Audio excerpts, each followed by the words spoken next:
ராணா, இன்னைக்கு மத்தியானத்துக்கு மேல உனக்கு பொண்ணு பார்க்க போறோம். அதனால லீவு போட்டுட்டு வீட்டுக்கு வந்துரு. அம்மா, உங்ககிட்ட எத்தனை தடவை சொல்றது? நான் சோனாவை தான் கல்யாணம் பண்ணிப்பேன். நான் சோனா மேல ரொம்ப அன்பு வச்சிருக்கேன். வேற யாரையும் கல்யாணம் பண்ணிக்கிற எண்ணமே எனக்கு இல்ல. டேய் ராணா, நீ ஏன்டா என் பேச்ச புரிஞ்சிக்கவே மாட்டேங்கிற? அந்த சோனா உன் மேல அன்பு வச்சிருக்கல, அவளோட கவனம் எல்லாம் நீ வச்சிருக்க பணத்து மேலதான். ஏழை குடும்பத்துல பிறந்தவங்களோட வேலையே இதுதான். என்னோட அனுபவத்துல இந்த மாதிரி நான் நிறைய பேரை பார்த்திருக்கேன். தயவு செஞ்சு நான் சொல்றத கேளு. அந்த சோனாவை மறந்துடு. அம்மா, சோனாவை பத்தி இப்படி எல்லாம் பேசாதீங்க. சோனா ரொம்பவும் நல்ல பொண்ணு. நீங்க சோனாவை பத்தி இப்படி கேவலமா பேசுறதை எல்லாம் நான் கேட்க விரும்பல. இங்க பாருடா, நான் இந்த விஷயத்துல உன்னோட கருத்தை கேட்க விரும்பல. நான் சொல்றத நல்லா கேட்டுக்க. அடுத்த வாரம் பொண்ணு வீட்ல இருந்து மாப்பிள்ளை வீட்டை பார்க்க வராங்க. அதுல இருந்து 2வது நாள் உனக்கும் அந்த பொண்ணுக்கும் கல்யாணம் பண்றதா நான் முடிவு பண்ணிட்டேன். தன்னோட அம்மா இப்படி பேசினது ராணாவுக்கு கொஞ்சம் கூட பிடிக்கவே இல்ல. உடனே கோவமா அங்கிருந்து வெளியில பறந்து போயிடுச்சு. மீனாட்சி அம்மா இந்த கல்யாணத்துக்கு ஒத்துக்க மாட்டாங்கன்னு ராணாவுக்கு நல்லாவே தெரியும். அதனாலதான் ராணா குருவி தன்னோட கல்யாணத்தை பத்தி ஏற்கனவே ஒரு முடிவு பண்ணி வச்சிருந்துச்சு. ராணா குருவி தன் முடிவு பண்ணி வச்சிருந்தாலே சோனாவை ஒரு கோயில வச்சு கல்யாணம் பண்ணிக்கிச்சு. பிறகு சோனாவை கூப்பிட்டுக்கிட்டு தன்னோட வீட்டுக்கு போச்சு. ராணா, என்னோட பேச்ச கேட்காம நீ இந்த சோனாவை கல்யாணம் பண்ணிக்கிட்டல, இந்த கல்யாணத்தை நான் ஒரு நாளும் ஏத்துக்க மாட்டேன். இந்த நிமிஷமே நீ இந்த வீட்டை விட்டு வெளியே போயிடுங்க. என்னோட வீட்டுல இந்த ஏமாத்துக்காரிக்கு இடம் கிடையாது. அம்மா, நீங்க என்ன வேணாலும் சொல்லிட்டு போங்க. நான் சோனாவை கல்யாணம் பண்ணிக்கிட்டேன். சோனா என்னோட மனைவி. இந்த வீட்ல இருக்கோமோ இல்லையோ, ஆனா எங்க இருந்தாலும் நாங்க 2 பேரும் ஒன்னாதான் இருப்போம். இங்க பாரு ராணா, வீட்டை விட்டு வெளியில போயிடு. என்னைக்காவது ஒரு நாள் இவளை கல்யாணம் பண்ணனதை நினைச்சு நீ வருத்தப்பட வேண்டிய சூழ்நிலை வரும். அன்னைக்கு இந்த அம்மாவை பத்தி யோசிச்சு பாப்ப. இப்படி சொன்ன மீனாட்சி அம்மா பிறகு ராணாவையும் சோனாவையும் கழுத்தை பிடிச்சு வெளியே தள்ளாத குறையா வீட்டை விட்டு வெளியில அனுப்பிட்டாங்க. ராணாஜி, இப்ப நம்ம எங்க போறது, எங்க தங்குறது?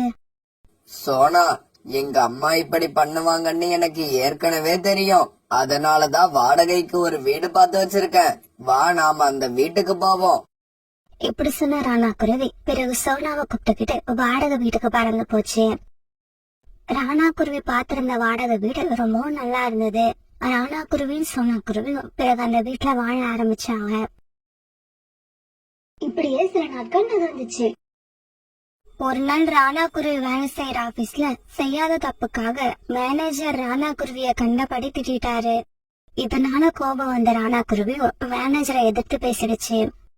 மற்ற தொழிலாளிகள் முன்னால ராணா குருவி இப்படி பேசினதால அவமானப்பட்ட மேனேஜர் ராணா குருவிய வேலையை விட்டு எடுத்துட்டாரு. அன்னைக்கு ராணா குருவி சோகமான மனசோட தன்னோட வீட்டுக்கு வந்துச்சு. சோனா, இன்னைக்கு நடக்க கூடாதது நடந்து போச்சு.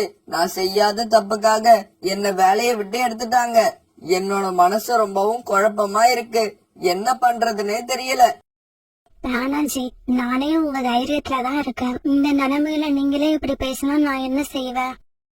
அப்படி இல்ல சோனா, ஏற்கனவே அம்மா நம்மள வீட்டை விட்டு வெளியில அனுப்புனதையே நான் நினைச்சு கவலைப்பட்டுக்கிட்டு இருக்கேன். இந்த சூழ்நிலையில வேலையும் போன உடனே நான் ரொம்ப அப்செட் ஆயிட்டேன். வீட்டுக்கு வாடகை கொடுக்கணும், குடும்ப செலவுக்கு பணம் வேணும். இதுக்கெல்லாம் என்ன பண்றதுன்னு யோசிச்சு யோசிச்சு எனக்கு பைத்தியமே பிடிச்சிடும் போல இருக்கு. ராணாஜி, இதுக்கு ஏன் இவ்வளவு கவலைப்படுறீங்க? இந்த கம்பெனி இல்லாட்டி வேற கம்பெனில வேலைக்கு ட்ரை பண்ணுங்க. உங்களோட திறமைக்கு எப்படி இருந்தாலும் வேலை கிடைக்கும். ஆமா சோனா, நீ சொல்றது சரிதான். நான் நாளைக்கு பக்கத்து காட்டுக்கு போறேன். ஏன்னா அங்கதான் நிறைய ஃபேக்டரி இருக்கு.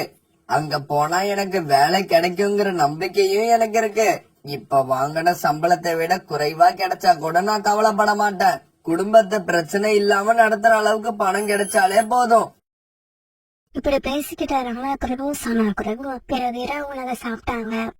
இப்படி இரவு உணவு சாப்பிட்டவங்க பிறகு அப்படியே படுத்து தூங்கினாங்க. மறுநாள் பொழுது விடிஞ்சிச்சு.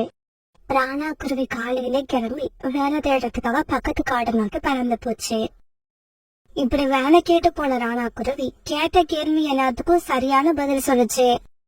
அதனால ரொம்பவும் சந்தோஷமான அந்த கம்பெனிக்காரங்க ராணா குருவிக்கு உடனே வேலை கொடுத்துட்டாங்க.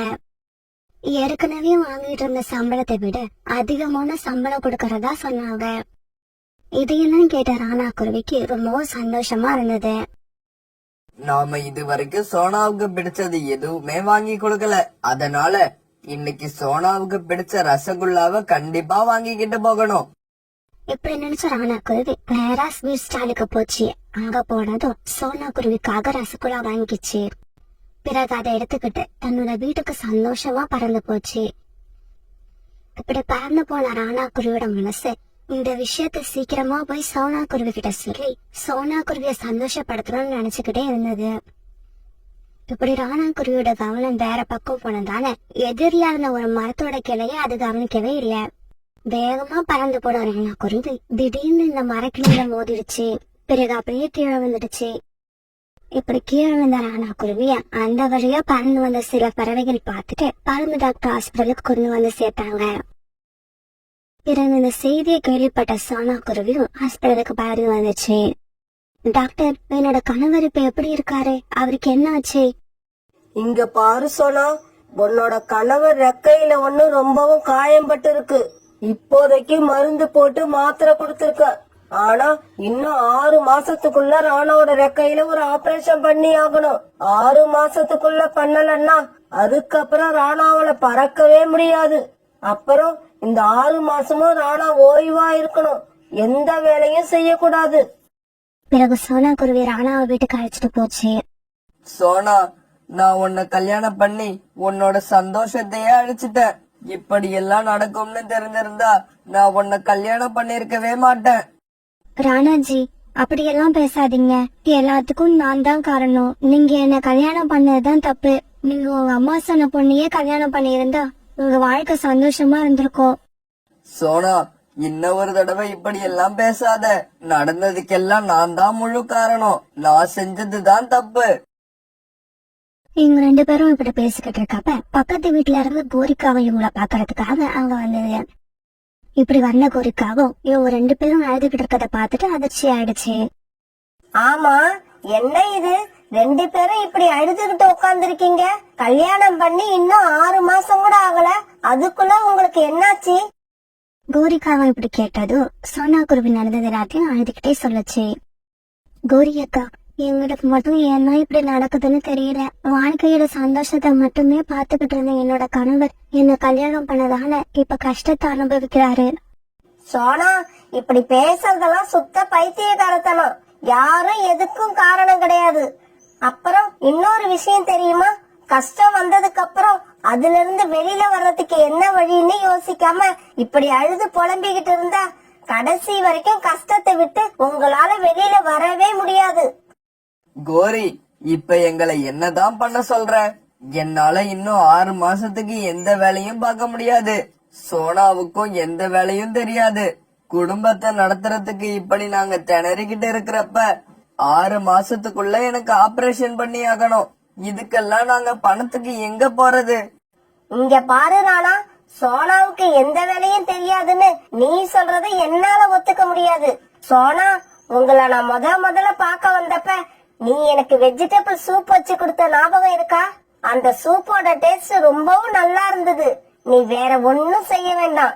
இந்த காட்டுல சின்னதா ஒரு ஸ்டால் போட்டு சூப் வியாபாரத்தை ஆரம்பி.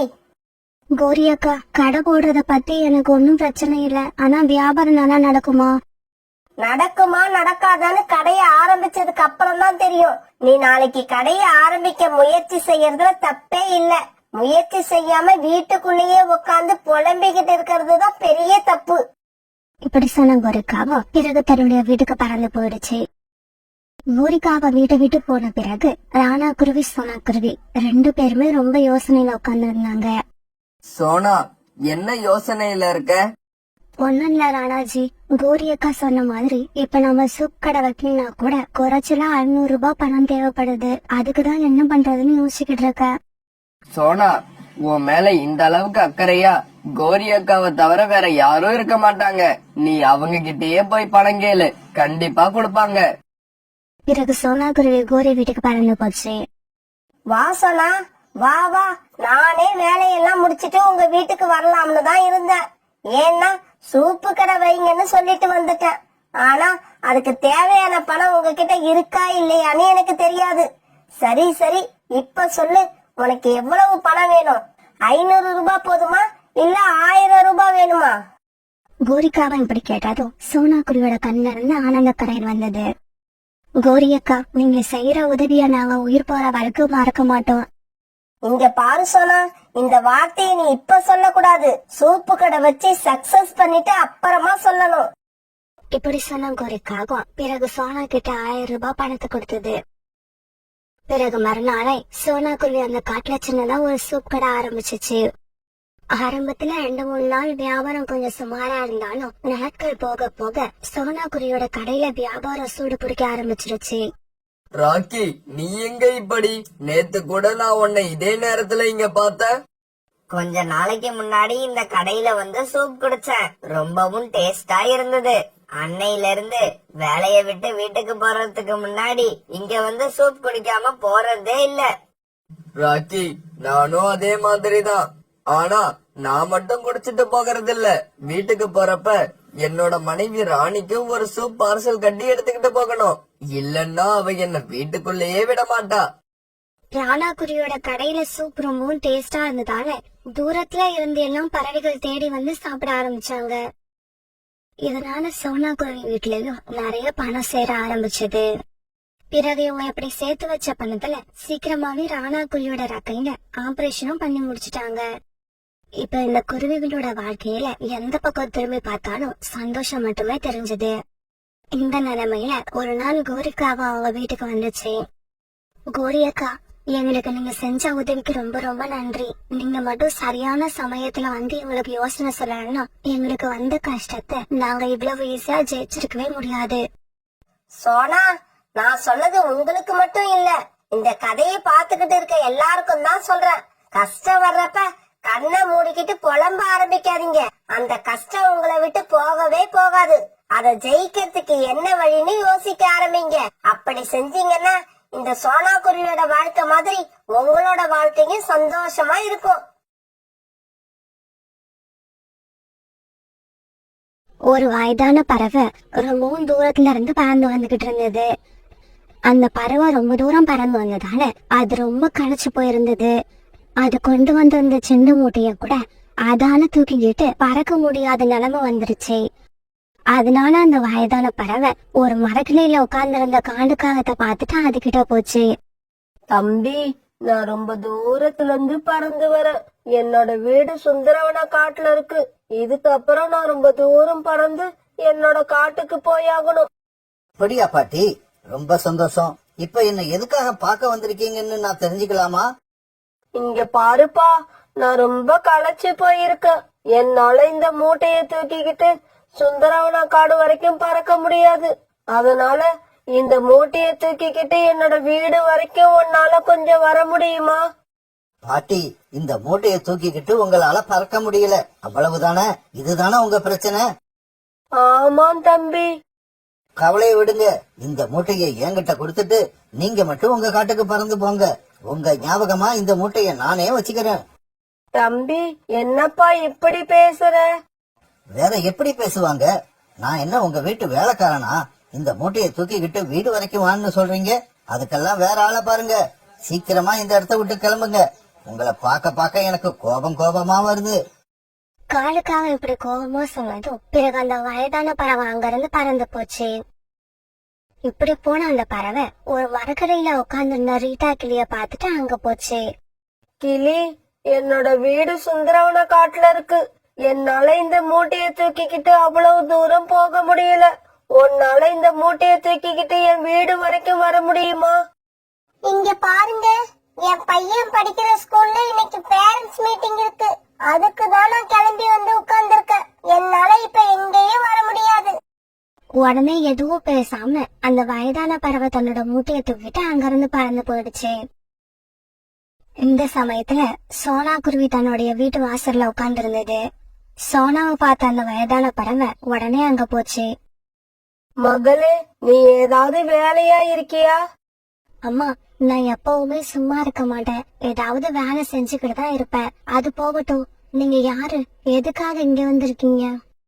இங்க பாருமா, சுந்தரவன காட்டுல என்னோட வீடு இருக்கு. என்னால இந்த மூட்டைய தூக்கிக்கிட்டு அவ்வளவு தூரம் பறந்து போக முடியல. நான் ரொம்ப களைச்சு போயிருக்கேன். உன்னால இந்த மூட்டைய தூக்கிக்கிட்டு என் வீடு வரைக்கும் வர முடியுமா? அம்மா, நான் தண்ணீர் எடுக்கிறதுக்காக நதி வரைக்கும் போலான்னு கிளம்புனேன். பரவாயில்ல, உங்களை கொண்டு வந்து உங்க வீட்டுல விட்டுட்டு நான் அதுக்கப்புறமா வந்து தண்ணீர் எடுத்துக்கிறேன். இப்படி சொன்ன சோனா குருவி பிறகு அந்த மூட்டையை தூக்கிட்டு அந்த வயதான பறவை கூட பறக்க ஆரம்பிச்சது. இப்படி கொஞ்ச தூரம் பறந்து போனதுக்கு அப்புறம் அதுக்கு மேல பறக்க முடியாம அந்த வயதான பறவை ஒரு மரத்து மேல போய் உட்கார்ந்தது. இங்க கொஞ்ச நேரம் ஓய்வு எடுத்துட்டு அப்புறமா கிளம்புவோம். அம்மா, உங்களுக்கு எவ்வளவு நேரம் ஓய்வு தேவையோ அது வரைக்கும் இங்க உட்கார்ந்துருக்கலாம். நான் உங்களுக்காக காத்திருக்கேன். இந்த சமயத்துல கூரிக்காக அவங்க வேக வேகமா பறந்து வந்தது. சோனா, சீக்கிரமா என் கூட வா. ஜம்ஜம் அண்ணன் வீட்டுல இன்னைக்கு எல்லாருக்கும் விருந்து கொடுக்கறாங்க. இல்ல கூரி அக்கா, நான் வரல. எனக்கு கொஞ்சம் வேலை இருக்கு. நான் இந்த அம்மாவை அவங்க காட்டுல கொண்டு போய் விட்டுட்டு வர போறேன். இவங்க யாரு? உனக்கு சொந்தமா இல்ல தெரிஞ்சவங்களா? அப்படி எதுவும் இல்ல. நான் இவங்களை இன்னைக்குதான் பார்த்தேன். இருந்தாலும் இவங்க படுற கஷ்டத்தை பார்க்க எனக்கு பாவமா இருக்கு. அதனாலதான் அவங்க வீடு வரைக்கும் போய் இவங்களை விட்டுட்டு வரலான்னு முடிவு பண்ணல. இங்க பாரு சோனா, முதல்ல உன்னோட வயித்தை நடப்பிக்கிற வழிய பாரு. யாருன்னே தெரியாத இந்த பறவைக்காக ஒரு அருமையான விருந்த மிஸ் பண்ணிடாத. கோரி அக்கா, உங்க கூட வந்து விருந்து சாப்பிட்டா நல்லாதான் இருக்கும். ஆனா அந்த சந்தோஷம் சாப்பிட்டு முடிச்ச கொஞ்ச நேரத்துக்கு அப்புறம் காணாம போயிடும். ஆனா அதே சமயம் மத்தவங்களுக்கு உதவி செஞ்சா அதுல வர சந்தோஷம் காலாகாலத்துக்கு நம்ம மனசுல நினைச்சு நிற்போம். ஐயோ, உன் கூட இப்படியே நான் பேசிக்கிட்டு இருந்தா அந்த விருந்த நானே மிஸ் பண்ணிடுவேன். இப்படி சொன்ன கோரிக்காகும் பிறகு அங்க இருந்து பறந்து போயிடுச்சு. மகளே, உனக்கு இப்ப பசி இல்லையா? பசி இருக்கு, ஆனா சாப்பிட்டே ஆகணுங்கிற அளவுக்கு பசி இல்ல. இப்படி சொன்ன குருவி பிறகு மறுபடியும் அந்த மூட்டையை தூக்கிட்டு அந்த வயதான பறவை கூட பறக்க ஆரம்பிச்சது. அதுக்கப்புறம் இவங்க ரெண்டு பேரும் எங்கேயும் ஓய்வெடுக்காம வேகமா பறந்து போனதால அன்னைக்கு சாயங்காலத்துக்கு முன்னாடியே அந்த வயதான பறவையோட வீட்டுக்கு போய் சேர்ந்துட்டாங்க. அந்த பறவையோட வீட்டுக்கு போன சோனா குருவி அந்த வீட்டை பார்த்து அதிர்ச்சி ஆயிடுச்சு. அம்மா, இந்த வீடு உங்களோட வீடா? மகளே, இந்த வீட்டை பார்த்துட்டு நீ அதிர்ச்சி ஆயிட்ட இல்ல? உண்மைதான். எனக்கு இவ்வளவு பெரிய வீடு இருக்குன்னு யாரும் நினைக்க மாட்டாங்க. இது மட்டும் இல்ல மகளே, அதோ அங்க இருக்கிற எல்லா வீடும் என்னோடதுதான். அங்க இருந்த எல்லா வீட்டையும் பார்த்த சோனா குருவி மறுபடியும் அதிர்ச்சி ஆயிடுச்சு. ஏன்னா ஒவ்வொரு வீடும் ரொம்பவும் பெருசா இருந்தது. மகளே, என்ன இப்படி ஆச்சரியப்பட்டு போய் நிக்கிற? வீட்டுக்குள்ள வா. இல்லம்மா, நான் இன்னொரு நாள் வரேன். என்னோட பையன் ஸ்கூல்ல இருந்து திரும்பி வர நேரம் ஆயிடுச்சு. நான் உடனே வீட்டுக்கு கிளம்புறேன். சரி, கொஞ்ச நேரம் இரு, இதோ வந்துடுறேன். இப்படி சொல்லிட்டு வீட்டுக்குள்ள போன அந்த வயதான பறவை ஒரு கூட நிறைய சோனத்தை எடுத்துட்டு வந்து சோனா குருவி கிட்ட கொடுத்தது. மகளே, இதை எடுத்துக்கிட்டு போய் நீயும் உன்னோட மகனும் சாப்பிடுங்க. அப்புறம் உனக்கு எப்ப எந்த உதவி தேவைப்பட்டாலும் என்கிட்ட வா. பிறகு சோனா குருவி அந்த கூடை எடுத்துக்கிட்டு தன்னோட வீட்டுக்கு பறந்து போச்சு. சோனா குருவி தன்னோட வீட்டுக்கு போய் சேர்ந்தப்ப குக்கு ஸ்கூல்ல இருந்து திரும்பி வந்தான். இப்படி வீட்டுக்கு வந்த குக்கு கூடையில இருந்த சோளத்தை பார்த்து ரொம்பவும் சந்தோஷமானான். சோளம், சோளம், ஐ சோளம், எனக்கு ரொம்ப பிடிச்ச சோளம். அம்மா, அம்மா, இந்த சோளம் உங்களுக்கு எங்க இருந்து கிடைச்சது? பிறகு சோனா குருவி நடந்தது எல்லாத்தையும் தன்னோட பையன் குக்கு கிட்ட சொல்லுச்சு. அந்த வயதான அம்மாவுக்கு சொந்தமா எவ்வளவு வீடு இருக்கு தெரியுமா? ஒவ்வொரு வீடும் ரொம்ப பெருசா இருக்கு. பிறகு சோனா குருவியும் குக்கும் ஆளுக்கு ஒரு சோளத்தை சாப்பிட ஆரம்பிச்சாங்க. இப்படியே சில நாட்கள் நடந்துச்சு. பிறகு அந்த காட்டுல தொடர்ந்து மழை பெய்ய ஆரம்பிச்சது. மழை காலத்துக்காக பறவைகள் சேர்த்து வச்சிருந்த உணவெல்லாம் கொஞ்சம் கொஞ்சமா தீர்ந்து போக ஆரம்பிச்சது. இப்படி முதல்ல உணவு தீர்ந்து போனது காங்களோட வீட்டுல தான். ஏன்னா அவங்க ரொம்ப குறைச்சலான தானியங்களை தான் சேர்த்து வச்சிருந்தாங்க. அனுஜி, எனக்கு ரொம்ப பசிக்குது, ஏதாவது சாப்பிட எடுத்துக்கிட்டு வாங்க. மழை எப்ப விடும்னு எல்லா பறவைகளும் ஏங்கிக்கிட்டு இருக்கப்ப உனக்கு சாப்பிட ஏதாவது கேக்குதா? இங்க பாருங்க, மழை பெய்ஞ்சாலும் சரி வெயில் அடிச்சாலும் சரி பசி எடுக்கிற நேரத்துல அதை எடுத்துக்கிட்டு தான் இருக்கும். இவங்க இப்படி பேசிக்கிட்டு இருக்கப்ப ரீட்டா கிளியோட வந்துச்சு. கோரி, ஏதாவது சாப்பிட இருந்தா கூட, எனக்கு ரொம்ப பசிக்குது. என்ன ரீட்டா, என்ன கிண்டல் பண்றியா? நானே பசியில எதை திங்கறதுன்னு தெரியாம தவிச்சு போயிருக்கேன். என்கிட்ட வந்து சாப்பிட ஏதாவது இருந்தா குடுன்னு கேக்குற. உங்ககிட்டக்கு சாப்பிட எதுவும் இல்லையா? சரி, நான் அப்பன்னா சோனா குருவி வீட்டுக்கு கிளம்புறேன். ரீட்டா ஒரு நிமிஷம் இரு, நானும் உன் கூட வாரேன். சோனா கொடுக்கறத நம்ம 2 பேரும் ஆளுக்கு பாதியா எடுத்துப்போம். இங்க பாருங்க, என்ன மட்டும் இங்க தனியா விட்டுட்டு நீங்க மட்டும் எங்க போறீங்க? நானும் உங்க கூடவே வந்துடுறேன். நான் கூட நேத்துல இருந்து பசியில தான் இருக்கேன். பிறகு இவங்க 3 பேரும் சோனா குரு வீட்டை நோக்கி பறந்து போனாங்க. இவங்க சோனா குரு வீட்டுக்கு போனப்ப அவ ஏற்கனவே புறா வந்து உட்கார்ந்து இருந்தது. சோனா தங்கச்சி எப்படி இருக்க? உன்னை பார்த்து ரொம்ப நாள் ஆகுது. கோரி, நீ எப்படிதான் பேசினாலும் உனக்கு சாப்பிட கொடுக்கறதுக்கு சோனா குருவி கிட்ட எதுவுமே இல்ல. இங்க பாரு புறா, நான் உன்கிட்ட பேசுறதுக்காக இங்க வரல, என் தங்கச்சி கிட்ட பேசுறதுக்காக தான் இங்க வந்தேன். கோரி அக்கா, புறா அண்ணா சொன்னது உண்மைதான். எங்க வீட்டுல சாப்பிட எதுவுமே இல்ல. நானும் குக்கும் இன்னைக்கு காலையில இருந்து எதுவும் சாப்பிடல. அப்படியா? இது பரவாயில்ல, நான் 2 நாளா எதுவுமே சாப்பிடல. கோரி அக்கா, நான் குக்கு புறா அண்ணா நாங்க 3 பேரும் எனக்கு தெரிஞ்சவங்க ஒருத்தவங்க கிட்ட உதவி கேட்க போறோம். வரதா இருந்தா நீங்களே எங்க கூட வாங்க. என்ன சொன்னா இப்படி கேட்டுட்ட? அதை விட முக்கியமான வேலை எங்களுக்கு எதுவும் கிடையாது. வாங்க இப்பவே கிளம்புவோம். பிறகு எல்லாருமா சேர்ந்து சோனா குருவி பின்னாலேயே பறந்து போனாங்க. சோனா குருவி எல்லாரும் அந்த வயதான பறவை வீட்டுக்கு அழைச்சிட்டு போச்சு. அந்த வயதான பறவைய பார்த்த உடனே காளிக்காகவும் ரீட்டா போயும் தங்களோட தலையை கீழே குனிஞ்சுக்கிட்டாங்க. இந்த கிளியும் காகமும் முன்னாடி ஒரு நாள் எனக்கு உதவி செய்யாததை நினைச்சு தலையை குனிய வேண்டிய அவசியம் இல்ல. கண்டிப்பா நான் உங்களுக்கு உணவு கொடுப்பேன். பிறகு அவங்க எல்லாருக்கும் தன்னுடைய தோட்டத்துல இருந்து வந்திருந்த பழங்களை சாப்பிட கொடுத்தது. எல்லாரும் அந்த பழங்களை வயிறு நிறைய சாப்பிட்டாங்க. அம்மா, என்ன மன்னிச்சிடுங்கம்மா.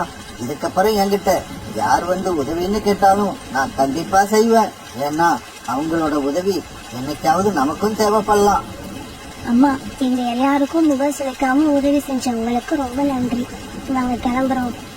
மகளே, நல்ல உள்ளம் கொண்ட உங்களுக்கு எப்படியாவது நல்லது நடந்தே தீரும். உன்னோட மனசுக்கு நீ ரொம்ப நல்லா இருப்ப. இப்படி சொன்ன அந்த வயதான பறவை பிறகு எல்லாருக்கும் ஒரு கூடையில பழங்கிய வச்சு கொடுத்தது. அதை எடுத்துக்கிட்ட எல்லா பறவைகளும் தங்களுடைய வீட்டுக்கு சந்தோஷமா திரும்ப வந்தாங்க.